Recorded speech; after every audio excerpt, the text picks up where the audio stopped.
it's being called a game changer in the solar power industry. A new solar panel that does more than just generate electricity. Think of it as a smartphone for power grids. We'll show you what it does.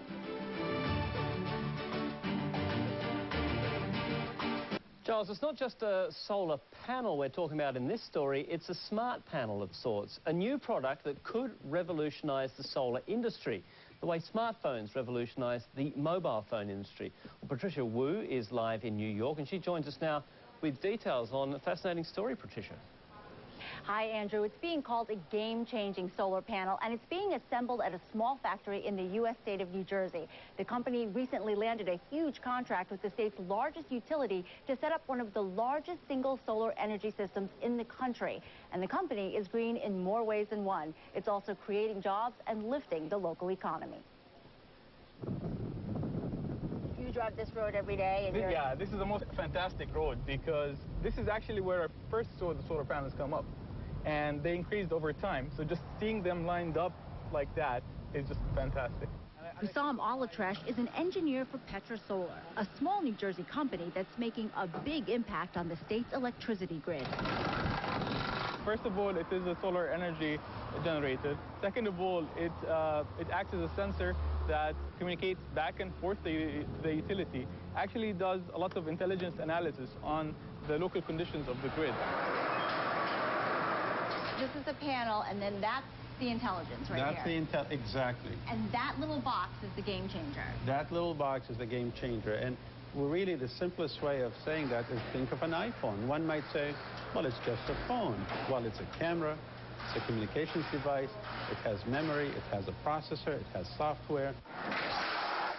Petra Solar is installing 200,000 of what it calls smart solar panels on utility poles all over New Jersey.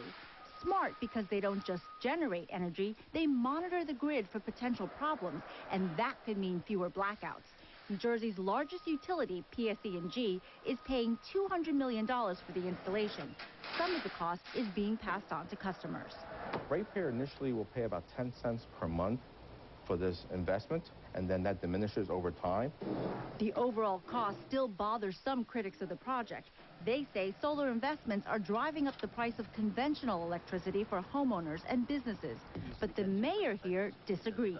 It's not only that we have a company that's, it's green technology doing great things for the environment, but it's creating jobs within Petra and impacting the surrounding communities. Petra's workforce grew tenfold over the last year. It expects to add hundreds or even thousands more jobs if it can land contracts with other utilities. We created practically a full spectrum of jobs, PhDs that work for Petra Solar, as well as highly intensive labor work that we have for assembling the systems. We're very proud of, we're humble at the same time, but we're very proud of given the economic environment that surrounds us.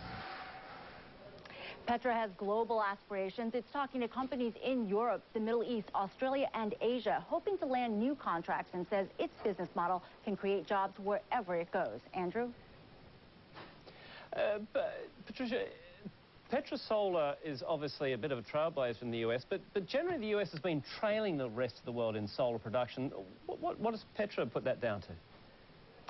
Well, basically, the solar panels made in China are much cheaper, and as demand for solar energy goes up, that will probably become even less expensive, those panels. However, Dr. Kuran says that the U.S.